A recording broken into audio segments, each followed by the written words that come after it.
Bom, boa noite.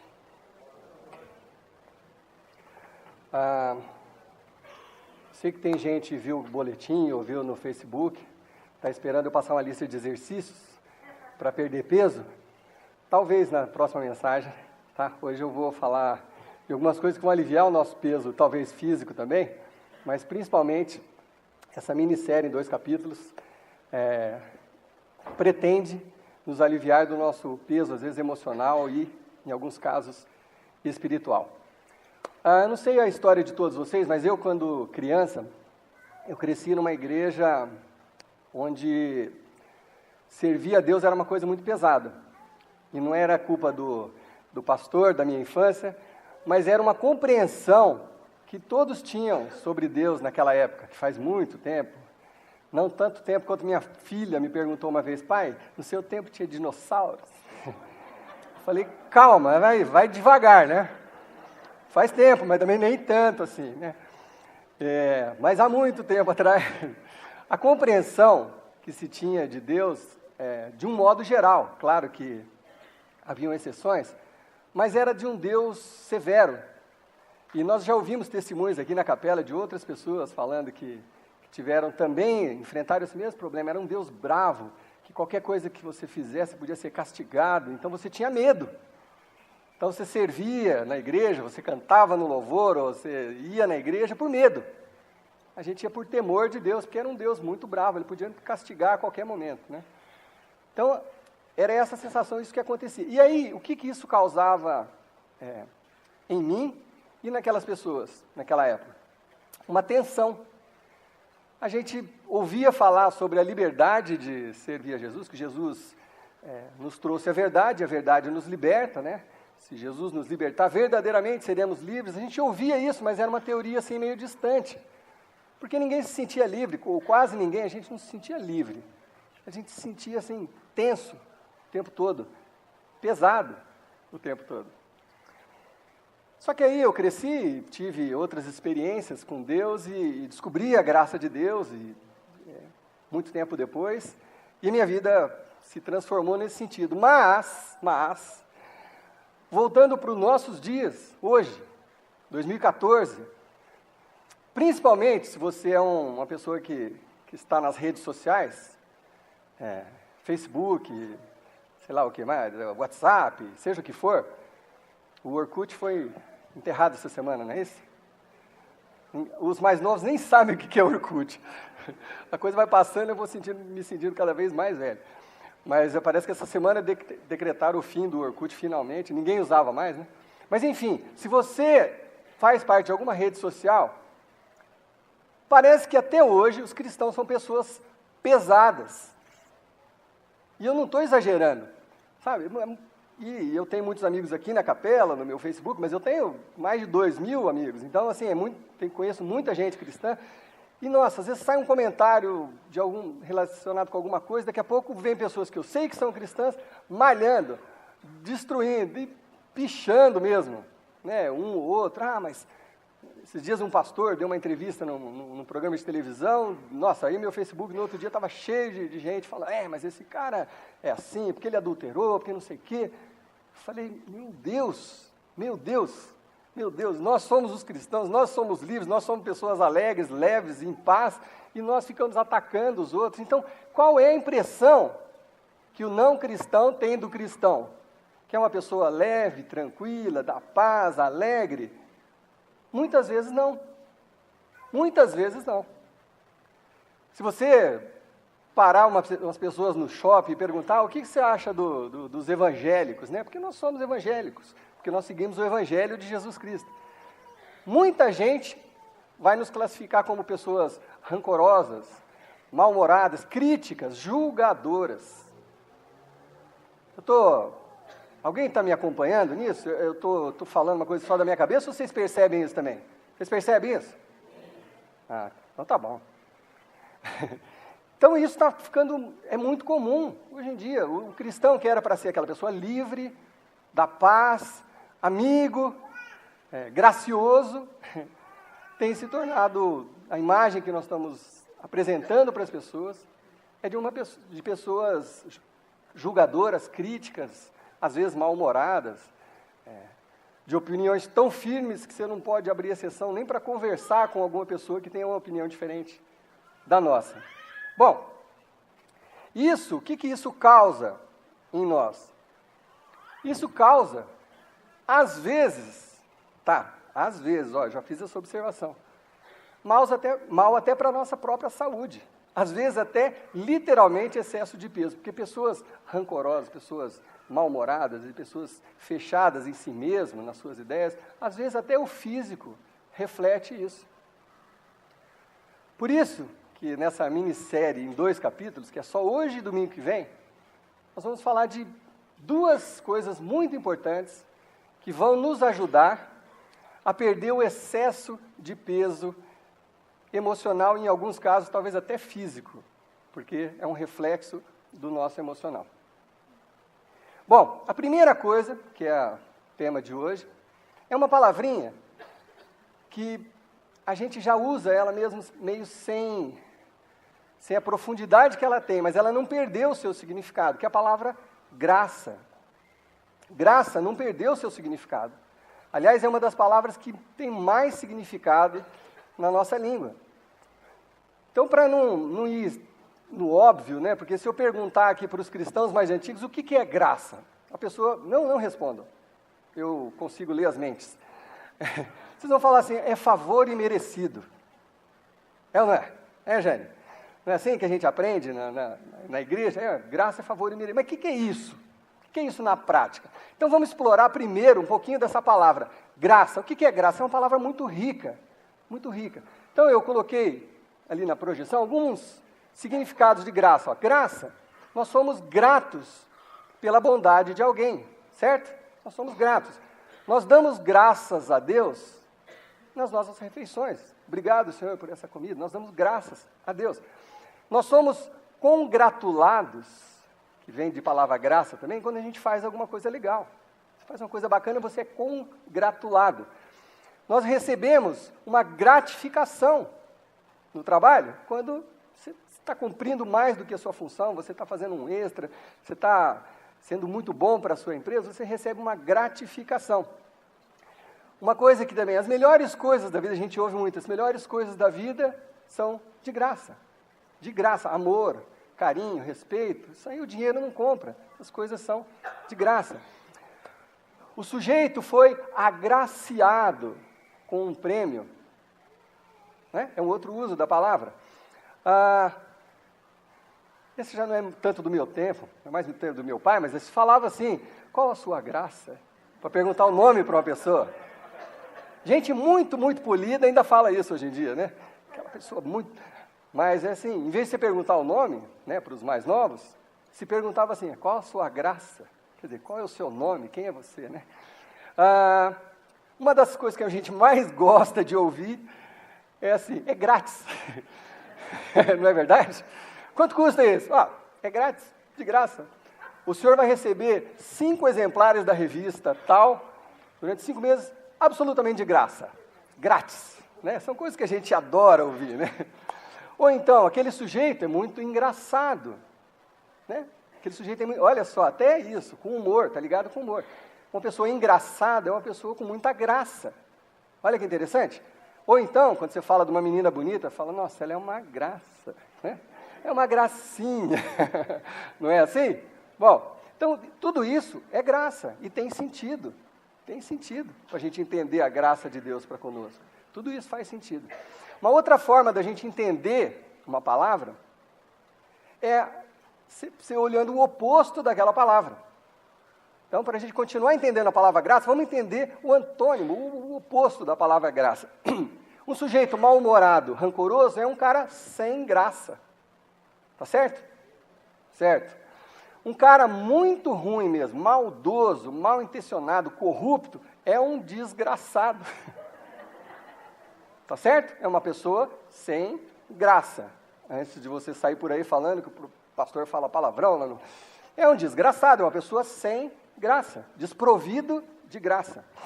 Ou então, quando a pessoa se corrompe, trai, a gente diz que ela caiu em desgraça. Olha que interessante. Uma pessoa que não sabe agradecer é uma pessoa ingrata. E quando uma pessoa ofende uma organização ou governo, ela é uma pessoa não grata, persona não grata, é uma expressão muito usada. Não é interessante? Então, graça tem a ver com engraçado, com gratidão, com de graça. É isso que tem a palavrinha é muito cheia de significados. E todos esses significados, de alguma forma, se relacionam com a graça de Deus demonstrada para conosco. Bom, mas nós temos dificuldade de entender a graça nas nossas vidas, porque nós crescemos num mundo sem graça. Nós crescemos num mundo que nos ensina que a graça não é para todo mundo. São os poucos privilegiados. Então nós crescemos num mundo onde se diz assim, Deus ajuda quem cedo madruga. Nós aprendemos isso desde pequenininho. Não é verdade? Quer dizer, se você não ralar, não se matar, não sei o quê, Deus não vai te ajudar. Olha só o que a gente aprende, ou ensina para os nossos pais, dos nossos filhos, desculpa. Que se você não se matar de trabalhar, Deus não vai te abençoar, olha só. Então a gente aprende que assim, não, a vida não pode ser leve, cheia de graça, né? Outra coisa que a gente aprende muito cedo é, nada vem de graça. Tudo precisa de muito esforço, muito trabalho e tudo. Bom, mas como que a graça de Deus, essa palavra recheada de tantos significados, como que isso move a minha vida nos dias de hoje, no século 21, 2014, como que essa graça de Deus, como que isso vai me ajudar a perder peso, a ser uma pessoa mais leve? Bom, primeira coisa, nós precisamos entender a graça de Deus. Ela não é complicada, mas a primeira coisa é entender. Entender a graça de Deus é muito fácil.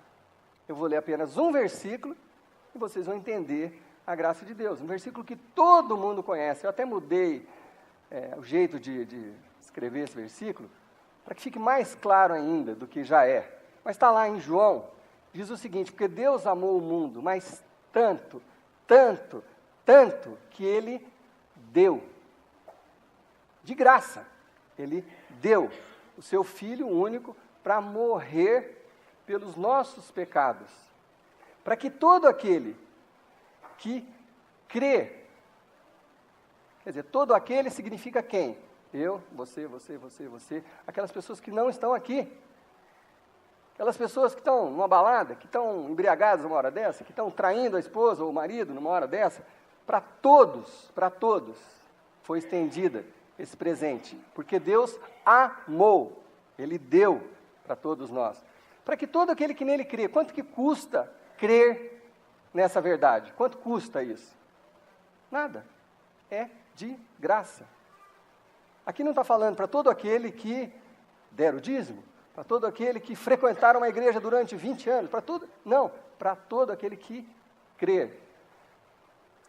Não morra mais, mas receba a vida eterna. Não é demais? Não é simples demais? E profundo ao mesmo tempo? A graça é uma oferta de Deus para mim e para você, para nós nos reconciliarmos com Ele. Porque lá no começo nós pecamos, a humanidade pecou, você pecou, eu pequei. Nós precisamos nos reconciliar com Deus. Então Deus fez um movimento na minha direção, na sua direção, sem exigir nada de nós. Falou assim, olha, eu estou estendendo a mão para você, sou eu que estou dando esse presente, essa graça. Através do meu Filho Jesus, a gente pode ser amigo de novo. Mais do que amigo, você pode ser meu filho. É isso que Deus entregou e doou para nós. Bom, primeira coisa é entender. Entender que foi isso que Deus fez por nós. Segunda coisa é aceitar, assim, receber essa graça. Essa graça de Deus foi entregue, foi liberada para todo tipo de pessoa. Deus aceita todas as pessoas, todas. O legalzinho, o malzinho, o bonitinho, o feinho, o certinho ou o traíra, o cheio de graça e o desgraçado. Deus aceita a todos, o mal-humorado. Deus aceita aquele pecador, o viciado, o mentiroso, o corrupto, o enganador. Essa graça é para todas as pessoas, todas as pessoas. Todas as pessoas. E para todas essas pessoas, Deus fala assim, olha, eu quero mais do que um relacionamento de perdão com você, eu quero ser seu pai, é um relacionamento de pai e filho. É assim que Deus trata com a gente, tudo sem custo, tudo grátis, tudo cheio de graça. Sem que qualquer um de nós mereça esse sacrifício e esse presente. Bom, de saída isso já deveria nos aliviar bastante, concorda? De cara, de saída, isso aqui já deveria nos aliviar muito, já devia tirar muito peso das nossas costas, porque você e eu, pecadores que fomos, ou que alguns ainda são, mergulhados no pecado, pecadores, eu, falar de mim, não vou falar de vocês, vou falar de mim, eu, pecador que eu fui, teve época da minha vida eu estar mergulhado na lama mesmo, Deus olhou para mim e me amou, e me estendeu a mão, sem me cobrar nada, falou, não, vem, se você der o passo de crer, vem, você vai ser meu filho de novo, deixa que eu tire esse barro todo aí, que está no seu cabelo, no seu rosto, na sua roupa, eu limpo com o tempo, mas vem do jeito que você está. Então esse é um presente. Então assim, todos aqueles meus pecados, aquelas coisas que me geravam culpa, aquelas coisas que não me deixavam às vezes dormir, receber o perdão do Deus, Criador do Universo, que está falando assim, ó, eu quero te chamar de filho, isso já me aliviou muito e deveria aliviar qualquer um de vocês, qualquer um de nós. O simples fato de você entender que você está sendo perdoado sem custo nenhum, basta crer em Jesus Cristo. Então isso já faz uma grande diferença na nossa vida. Mas a graça ainda tem um passo a mais que você pode dar para conseguir ainda um pouco mais de alívio. O segundo passo da graça, depois de recebida, é você compartilhar essa graça com as outras pessoas. Esse é o ponto, o segundo ponto. Nesse livro aqui, que chama Maravilhosa Graça, é de um autor relativamente bem conhecido, o Philip Yancey. Ele abre o livro, é um livro sobre graça, eu fui reler esse livro quando eu estava preparando essa série, e ele abre o livro com uma história chocante, que eu vou dividir com vocês, depois eu gostaria que quem puder ler esse livro, lesse, que é muito, muito legal. Mas ele abre o livro já de forma direto no assunto. Assim. Ele conta uma história de um amigo dele que ajudava pessoas em necessidade, pessoas marginalizadas da sociedade. Então, esse amigo dele trabalhava com esse tipo de gente. Aí, uma vez, ele no trabalho dele, no ministério dele, ele foi falar com uma moça, uma prostituta, que foi pedir ajuda para ele. Então, ele conta que essa moça chegou para o rapaz e falou assim, olha, ela estava doente, ela estava sem lar, sem dinheiro para comprar comida, acabada. Aí ela foi pedir ajuda para ele. E aí ela começou a contar a história. Ela falou assim, olha, eu fui prostituta há muitos anos, agora eu estou muito doente, então, nesse momento, ela estava usando a filha dela de 2 anos, ela alugava a filha para algumas orgias, porque ela ganhava mais dinheiro com 2 horas que a filha dela ficasse numa orgia do que com o próprio corpo dela, porque ela estava doente, e tudo aquilo era para sustentar o vício dela. Então, esse amigo do Philip Yancey, contando para ele, falou assim, lógico que eu fiquei chocado quando eu vi aquilo, eu já fiquei pensando, eu preciso tomar uma atitude, né? Uma criança inocente de 2 anos. Mas aí ele ficou tão chocado que ele não sabia o que falar para ela, ele falou assim, você já pensou em procurar uma igreja? Aí a moça falou assim para ele, falou, igreja? Igreja? Você acha que eu já não me sinto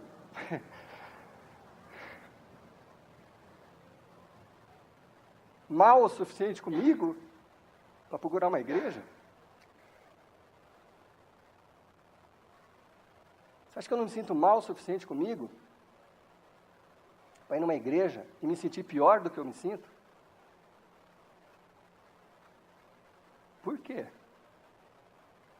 Por que que isso acontece?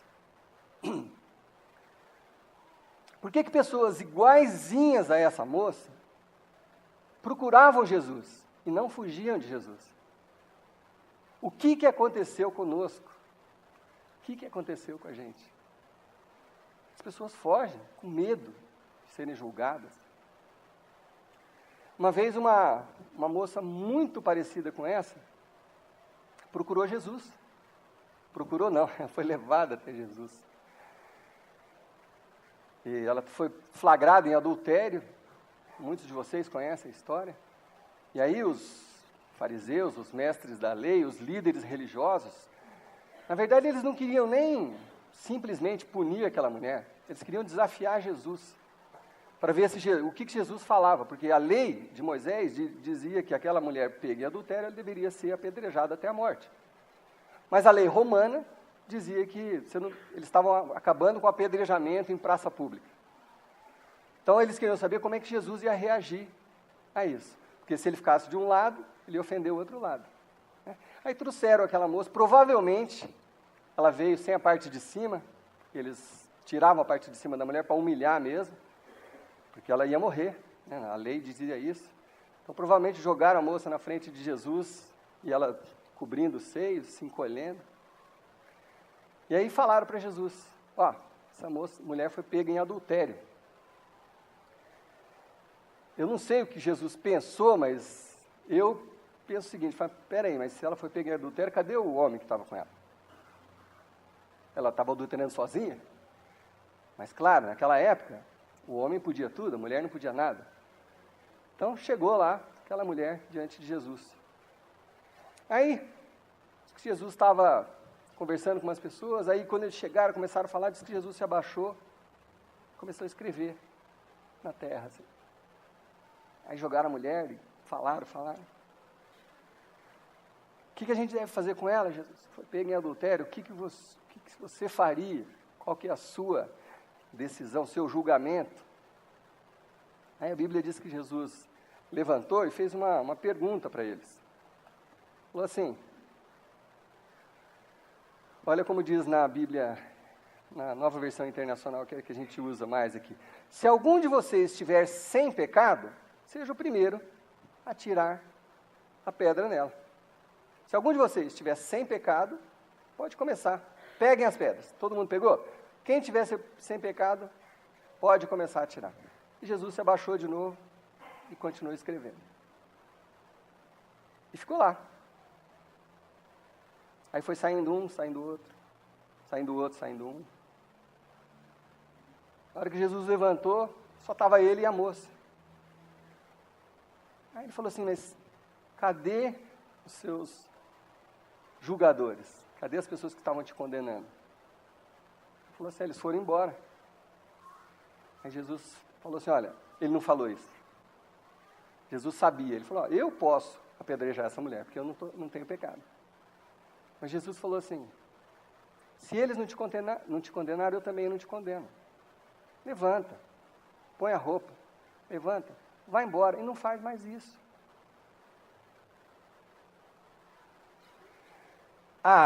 Mas diriam os mais conservadores, mas Jesus devia ter dado um sermão nela, né? Perdeu essa oportunidade de dar um sermão, de falar sobre o casamento, né? De convencê-la a mudar de vida e falar que ela é uma pecadora.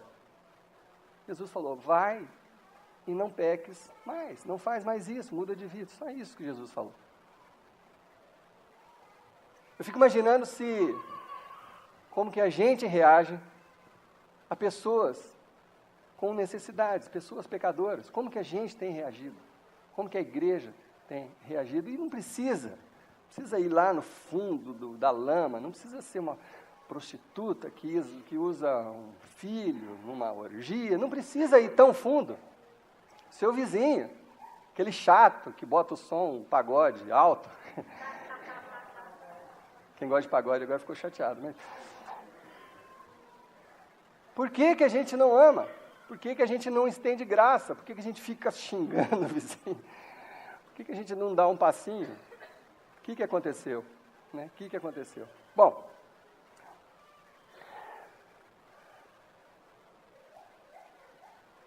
Se você perguntasse, eu e você perguntássemos para Jesus, Jesus,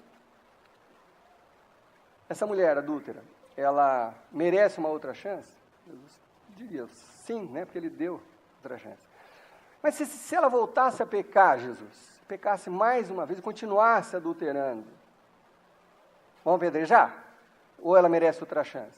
O que vocês já acham que Jesus diria? Merece. Ah, mas ela merece outra chance?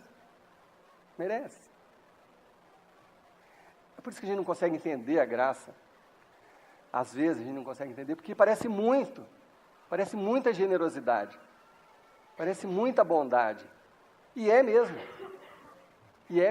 É em excesso, a gente não consegue. Por mais que a gente ame os nossos filhos e tente ser gracioso com as pessoas próximas, a gente não sabe o que é isso aqui. A gente não sabe. Por isso que a gente precisa experimentar na nossa vida essa graça para poder compartilhar com as outras pessoas. Porque o combinado que Deus tinha feito lá no início é: pecou, morreu. O salário do pecado é a morte.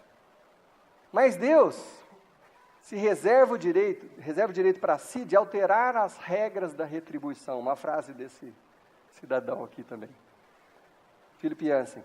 Deus reserva para si o direito de alterar as regras da retribuição. Ele mudou as regras, ele falou: o salário do pecado é a morte, mas o dom gratuito de Deus, a graça de Deus, é a vida eterna. Deus vai percorrer qualquer distância despropositada para trazer a sua família de volta, a família dele de volta, para alcançar essas pessoas. Deus vai percorrer qualquer distância para trazer essas pessoas de volta. Deus ama as pessoas pelo que Ele é e não pelo que nós somos. Deus ama a mim e a você pelo que Ele é e não pelo que nós somos. Nós somos pecadores, precisando dessa graça e desse perdão. Deus nos ama pelo que Ele é, pela personalidade dEle, pelo caráter de Deus é que Ele nos ama. Graça significa que Deus está sempre de braços abertos para nos receber. E mais do que isso, colocar um anel no nosso dedo, anel de filhos. Imagina se a gente conseguisse entender isso profundamente e receber essa graça profundamente. Como a gente se sentiria mais aliviado, mais leve, como a nossa vida poderia ser mais leve. Eu confesso para vocês que eu sou relativamente alimentado em casa, por exemplo, pela minha família. Eu sou uma pessoa que eu preciso de palavras, tem aquelas 5 linguagens do amor, né? Eu sou uma pessoa que eu gosto de ouvir agradecimento e coisas assim, elogios, incentivo. Eu sou uma pessoa que eu gosto de ouvir, eu sou motivado pelas coisas que eu escuto. Às vezes, até quando a pessoa liga para mim e fala: puxa vida, olha, aquela mensagem tocou meu coração, isso me enche de alegria, assim, eu me sinto motivado por esse tipo de coisa. Mas e se eu entendesse que eu não preciso ouvir nada de ninguém, que eu já sou amado por Deus, independente do que eu fizer? Imagina a segurança que isso me daria. E daria a você. Se você se sentisse amado por Deus, independente do que você faz, você é amado por Deus. Que segurança que isso nos dá. Que certeza que isso nos dá para caminhar, para continuar caminhando, para continuar vivendo, né? Bom, no fim das contas, então eu não faço as coisas para me sentir amado. Eu faço porque sou amado. Percebe? Então eu não preciso pregar aqui todo domingo, trabalhar a semana inteira, atender aqui, atender ali. Eu não preciso fazer isso para Deus me amar. Eu faço porque eu sou amado por Deus. Percebe a diferença? Isso é graça. Nós fomos libertos. Nós saímos da escravidão do pecado. Nós somos livres de verdade. Eu escolho fazer isso porque eu sou amado por Deus. Em gratidão a Deus. Eu faço o que eu faço, como muitas pessoas aqui fazem coisas maravilhosas para o reino de Deus, ajudam na igreja, trabalham na igreja, porque nós somos amados. Não é pelo reconhecimento, nem pelo suor que Deus vai me recompensar, não é. É porque fomos amados é que nós fazemos. Mas algumas pessoas se embananam nessa parte. Algumas pessoas se confundem nessa hora. E eu preciso falar isso também. Muita gente entende até aqui e aí fala assim, bom, se Deus me ama tanto sem eu fazer nada, então eu não vou fazer nada. Não é verdade que muita gente pensa assim? Eu não preciso nem deixar o pecado, porque Deus me ama do mesmo jeito. Tem gente que acha uns atalhos até para continuar pecando. Pô, se a graça de Deus, se Ele me ama, se Ele receberia a adúltera ali 1, 2, 3, 4, 5, 10 vezes, então eu vou continuar pecando, porque Deus é esse Deus de amor mesmo, eu vou tirar vantagem disso. Eu peco, eu chego lá, peço perdão, vou lá na igreja, dou meu dízimo e tal, fica tudo certo. E aí volto a pecar. Deus nos chama do jeito que nós estamos. Mas o plano dele não é que a gente continue do jeito que nós estamos. Ele quer transformar as nossas vidas para melhor. E o apóstolo Paulo, meu xará, quando ele entrou nesse assunto, lá no livro de Romanos, ele se mostrou indignado com as pessoas que estavam interpretando desse jeito os ensinamentos da graça. Tinha gente tirando proveito. Tinha gente falando, então não preciso me preocupar, é um pecadinho, Deus perdoa até uma adúltera, até uma prostituta, então não vai me perdoar ali na mentirinha, no engano, na trapaça, no tirando vantagem aqui ou ali. Paulo ficou indignado. Se você trouxe sua Bíblia, lá em Romanos, capítulo 6, Paulo começa a responder a esse assunto, porque surgiu esse assunto de abusar da graça. Paulo fala o seguinte, então, vamos pecar porque não estamos mais debaixo da lei, mas debaixo da graça? De maneira nenhuma. Ele foi enfático. De maneira nenhuma. Para com isso, para já. Para. Ô, que história é essa? Que história é essa? O que vocês estão entendendo? De jeito nenhum, você está louco. E ele fala o seguinte, vocês não sabem que quando vocês se... Presta atenção, parece um pouco complicado, mas você vai conseguir entender. Vocês não sabem que quando vocês se oferecem a alguém para lhe obedecer como escravos, tornam-se escravos daquele a quem obedecem. Escravos do pecado. Se você entendeu a graça, recebeu a graça, mas você oferece o seu corpo, seus olhos, a sua mente, para servir como escravo ao pecado, o que acontece aqui? Se você se torna escravo de novo. Percebe? Se torna escravo de novo. Jesus morreu naquela cruz para nos libertar, e aí eu escolho voltar a ser escravo. Não, quero continuar sendo escravo. Não faz sentido. Por isso que Paulo fica tão indignado. Ou vocês se tornam escravos do pecado de novo, porque se vocês começam a ceder aos pecados, ou da obediência que leva à justiça. A justiça. Então Deus, Ele nos aceita do jeito que nós somos, mas Ele não deseja que nós permaneçamos do jeito que nós somos. Ele quer nos ver crescendo. Ele pegou a gente criancinha. Nós nascemos de novo, não é a expressão que a gente usa quando encontramos Jesus Cristo e a Deus, nós nascemos de novo. Então está começando de novo. Só que é outro tipo de caráter que envolve isso. Sabe o que é que envolve essa vida cristã? Não é nada pesado, não é um monte de faz, não faz, pode, não pode. Sabe o que é o reino de Deus? O próprio Paulo fala isso no mesmo capítulo, uns versículos antes. Paulo fala o seguinte, ora, está falando para mim e para você, ora, para aqueles que uma vez foram iluminados,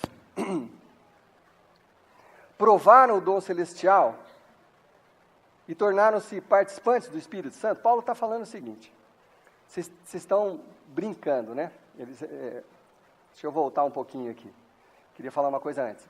Paulo está falando assim, para aqueles que ainda estão entendendo isso, que estão brincando com esse negócio de graça, a graça me permite pecar e etc., Paulo fala o seguinte, ora, para aqueles que uma vez foram iluminados, provaram o dom celestial, tornaram-se participantes do Espírito Santo, você que deu aquele passo, eu creio, eu recebo essa graça, o Espírito Santo, experimentaram da bondade da palavra de Deus, começaram a conviver, falaram, pô, que legal que é, estou descobrindo a bondade da palavra de Deus. E os poderes da era que há de vir, alguns que experimentaram milagres e algumas coisas nas suas próprias vidas, e caíram, Pô, se você experimentou, entendeu, recebeu, usufruiu disso tudo, mas fica querendo voltar à vida de pecado. Eu não estou falando, todo mundo escorrega aqui, escorrega ali, às vezes escapa uma coisa aqui, fala mais alto com alguém, ofende aqui. Não é disso que eu estou falando. É de voltar a chafurdar na lama. É disso que eu estou falando. Então, todos vocês que já entenderam isso e voltam a chafurdar na lama, é impossível que sejam reconduzidos ao arrependimento. Olha que isso aqui soa meio assustador. Por quê? Porque, na verdade, seu arrependimento é falso.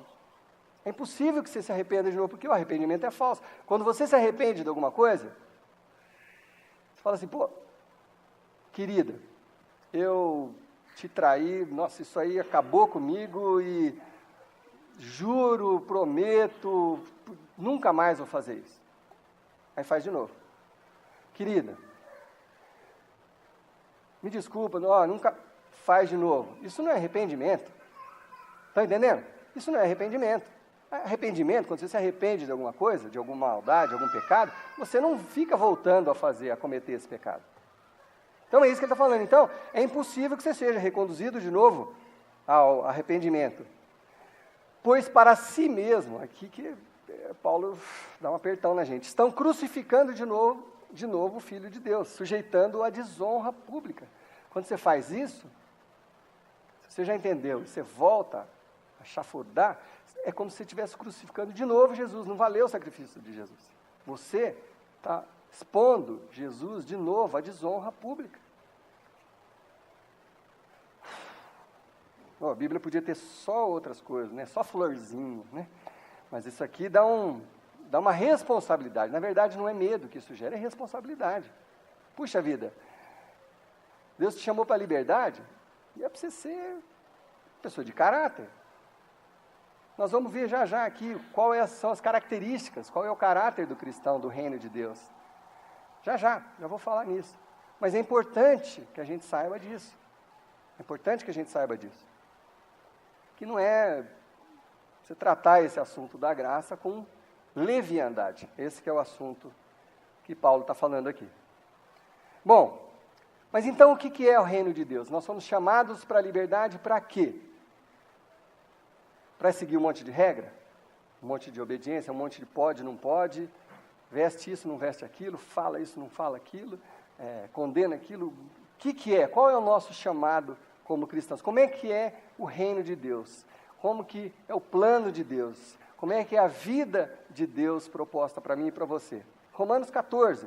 Pois o reino de Deus não é comida nem bebida. Então, essa pequena frase já elimina um monte de discussão inútil. Percebe? Você fica falando assim, mas fulano ali, esse dia eu vi, ele estava tomando uma cervejinha. Isso é inútil. Para.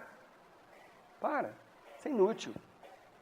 Se o cara está exagerando, se o cara está bebendo além da conta, ora por ele, Deus vai tratar com ele, vai curá-lo, porque isso é uma doença, é um vício. Mas é um assunto irrelevante para as discussões. O reino de Deus não é isso, não é comida, né? Um come carne, outro não come carne. Você come carne, matando os animaizinhos, não sei o quê. Deixa para lá, isso não é discussão para você ter. Nem eu, nem a nós, nenhum de nós. Não é discussão para a gente ter, é bobagem. O reino de Deus não é nem comida, nem bebida. Pare de discutir esse tipo de coisa. Mas o reino de Deus é justiça, paz, alegria no Espírito Santo. Você já parou para pensar nisso? Você foi chamado para justiça, paz e alegria. E justiça não é exercer a justiça como juiz, é ser justo no que você faz. Não é julgar os outros, porque nem Jesus veio para julgar as pessoas. Ele amou as pessoas. Então, essa justiça é para você. Quando você tiver que tomar uma decisão, direita ou esquerda, você vai pelo mais justo. Essa é a proposta do reino de Deus para mim e para você. Proposta de Deus para nós. Justiça. Paz. Faça todo o possível para viver em paz com todo mundo. Todas as pessoas. Isso significa que você não precisa ficar falando mal, cutucando, julgando, isso não ajuda na paz, concorda? Se você quer viver em paz com as pessoas, viver em paz com todas as pessoas não quer dizer conviver com todas as pessoas. Se o cara é do mal, se o cara vai nos lugares que você não quer ir, não é conviver, é viver em paz. Viver em paz. Mas não ser motivo de ficar apontando o dedo, criticando e dando de dedo. Faça o possível para viver em paz com todo mundo. Alegria. Alegria. Sabia que nós fomos chamados para ser livres e alegres? Sabia que tem igreja que você não pode rir dentro da igreja? Você sabia disso? A Jane ia morrer lá, coitadinha. Você não pode. Ó, isso aqui já seria pecado. Ó, esses 15 aí pecaram. Imagina, gente, a gente brinca um pouquinho para o assunto ficar um pouquinho mais leve, né? Mas tem gente que pensa isso, que o crente precisa ser carrancudo, precisa ter um estereótipo, um cara fechado, mal-humorado. Para! Você está vendo aqui, nós somos chamados para alegria. A gente tem que brincar mesmo, tem que ser engraçado, tem que ser cheio de graça. Sem ofender ninguém, obviamente. Mas é para isso que nós somos chamados. Sabe, não tem uma lista de obrigações que você tem que fazer, nós somos chamados para isso. E aquele que assim serve a Cristo, aquele que assim serve a Cristo, aquele que exerce isso, aquele que vive praticando a justiça, aquele que vive em paz com as pessoas, aquele que vive em alegria, é agradável a Deus e aprovado pelos homens. É o gente boa. Esse é o cristão verdadeiro, é o gente boa. Certo? É o gente boa, é o cara legal, o cara bacana. Nem todo mundo tem a mesma personalidade. Uns são mais engraçadinhos, outros menos engraçadinhos. Não é isso, não é que tem que todo mundo virar humorista agora. Mas é isso, é ser agradável. Se você exercer isso aqui, se você vai ser agradável, você vai agradar a Deus. A gente não quer agradar a Deus? Viva dessa forma. Você está agradando a Deus. E aí você vai ter a aprovação das pessoas, se você vai ser aquele cara simpático. Aquela pessoa que quando estiver cheia de lama, vai falar assim, pô, o João, o Jorge, o Roberto, a Cíntia, é uma pessoa que eu posso ligar. Que ela não vai me julgar. Que ela não vai acabar comigo pelo que eu fiz. É uma pessoa que vai refletir um pouquinho de Jesus Cristo. Nós fomos criados à imagem e à semelhança de Deus. E aí a gente esqueceu como é que era isso. Jesus veio para nos lembrar como é que era isso. O caráter de Deus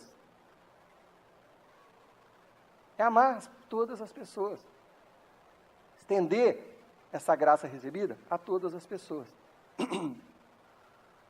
É isso que é ser seguidor de Jesus Cristo. Essa é a medida certa do seguidor de Jesus Cristo. É isso que vai aliviar o seu peso, a sua vida. Vai cortar o excesso de peso, se você entender isso. Então, a conclusão. Paulo conclui esse assunto falando o seguinte: por isso, esforcemo-nos em promover tudo quanto conduz à paz e à edificação mútua. Esforcemo-nos a promover tudo que conduz à paz e à edificação mútua. Qual a vontade de Deus para a minha vida? A gente faz essa pergunta muitas vezes, eu estou buscando a vontade de Deus para a minha vida. A vontade de Deus é que você se esforce para promover tudo quanto conduz à paz e à edificação mútua. Pronto, está escrito. Você não precisa sonhar com a vontade de Deus. Ah, você quer uma direção específica? É outra coisa. Mas isso aqui também é vontade de Deus. Você está fazendo isso? Ah, isso aqui é vontade de Deus. Vontade de Deus é que nós promovamos. Quer dizer, Deus quer fazer de nós, eu falei esses dias num aviso aqui, Deus quer fazer de nós promoters. Promoters, né? É isso que Deus está falando. Promover tudo que conduz à paz e à edificação mútua. Ah, mas eu não sei fazer isso. Como é que eu vou promover a paz? Bom, primeira coisa, trata os outros melhor um pouquinho. Trata os outros um pouquinho melhor. A individualidade, na sua rede social, nos comentários que você faz sobre as outras pessoas. Puxa vida, estenda essa graça que você recebeu para as outras pessoas. Ah, mas você não conhece o fulano. Não preciso conhecer. Estende a graça para ele. Ah, mas você não sabe o que ela fez. Eu não preciso saber. Estende a graça para essa pessoa. Ah, mas ela é assim, assim, mas você também era. E você recebeu essa graça. Você quer ser leve, você quer ser uma pessoa leve do reino de Deus? Estende essa graça, aprende a compartilhar essa graça que você recebeu.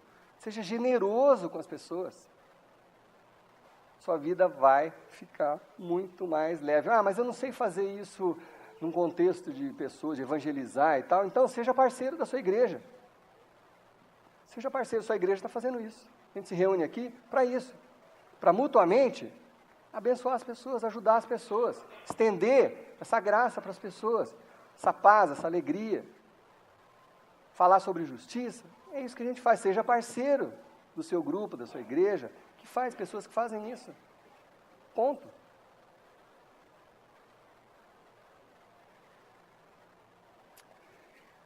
Mas pessoas muito inteligentes, às vezes, têm dificuldade em entender isso. Né? Mas como que... mas como é que eu vou... Teve um episódio na vida de Jesus, que uma pessoa muito inteligente, era tão inteligente que assim, que ele falou assim, Jesus é um cara do povão, né? Eu vou falar com Jesus no meio da noite, que é para ninguém me ver. Porque o cara era um mestre da lei, um intelectual que sabia tudo de lei, doutorado e tal, se houvesse isso na época, né? Ele era um PhD em conhecimento da lei, da teologia da época. Então esse cara foi no meio da noite procurar Jesus e falou assim, Jesus, como é que eu faço para receber o reino de Deus e ter a vida eterna? Como ele era muito inteligente, Jesus falou assim, você precisa nascer de novo. O cara é muito inteligente, né? O cara já é um biólogo, né? Ele fala, mas Jesus, como é que eu vou entrar de novo na barriga da minha mãe e nascer de novo? É muito inteligente, não é verdade? Todos os títulos, como é que eu vou entrar de novo dentro da barriga da minha mãe, sair de novo e nascer? Sério, está lá, é só você ler depois na passagem. Está lá em Lucas 18, está lá em Marcos 10 também. Mesma coisa. Mas Jesus fala assim para essa pessoa muito inteligente, olha, eu te digo a verdade, quem não receber o reino de Deus como uma criança, nunca entrará nele. Nosso chamado para nascer de novo, para recomeçar a nossa vida, é para sermos como crianças. É aquela ingenuidade recuperada, não a ingenuidade de quem não sabe nada. É a ingenuidade recuperada. A criança vive em paz, a criança é alegre. Por isso que Jesus usou tantas comparações, assim. Deixar vir a mim os pequeninos, eles são o reino de Deus. Se você não for como uma criança, você não vai entrar no reino de Deus. Percebe a leveza do assunto, gente? Vocês percebem a leveza do assunto? Nós fomos chamados para sermos leves, pessoas simples, arejadas, generosas.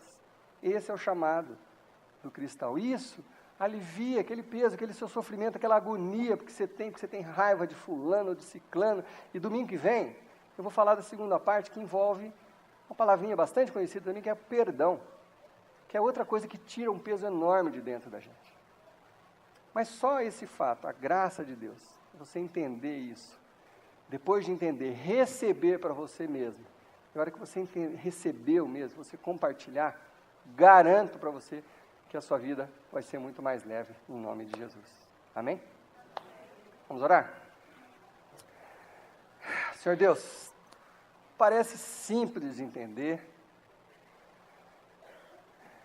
mas alguns de nós temos dificuldade de colocar isso em prática, talvez pelas coisas que aprendemos na infância ou pelas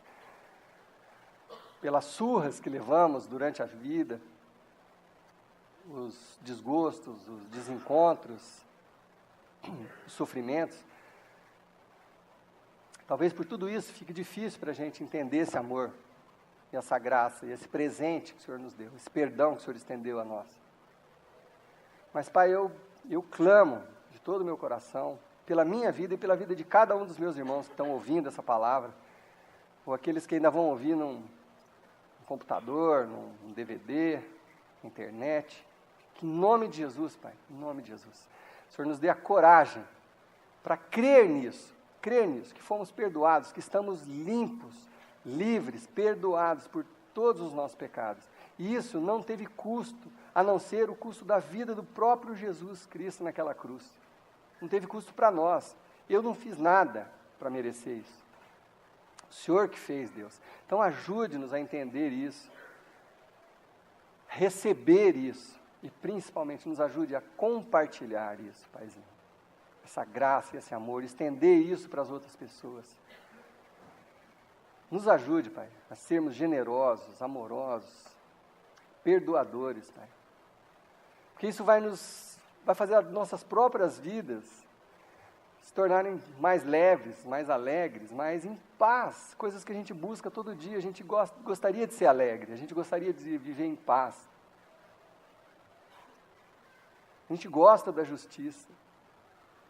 Mas às vezes, essa dificuldade de receber e de compartilhar nos impede que vivamos o que o Senhor planejou para nós. Então nos ajude, Pai, a termos coragem de dar esse passo, de crer na Tua palavra e exercer isso, e fazer para ver. E não ver para fazer, fazer para podermos vivenciar isso nas nossas próprias vidas. E que cada um dos meus irmãos, Pai, possa receber essa graça, compartilhar e ter uma vida mais leve, mais alegre, mais em paz, e que isso contagie as pessoas à nossa volta. Eu creio nisso e é no nome de Jesus que eu oro. Amém. Uma excelente semana. Semana que vem, se Deus quiser, o culto às 10 da manhã. Segunda parte dessa mensagem, dessa série.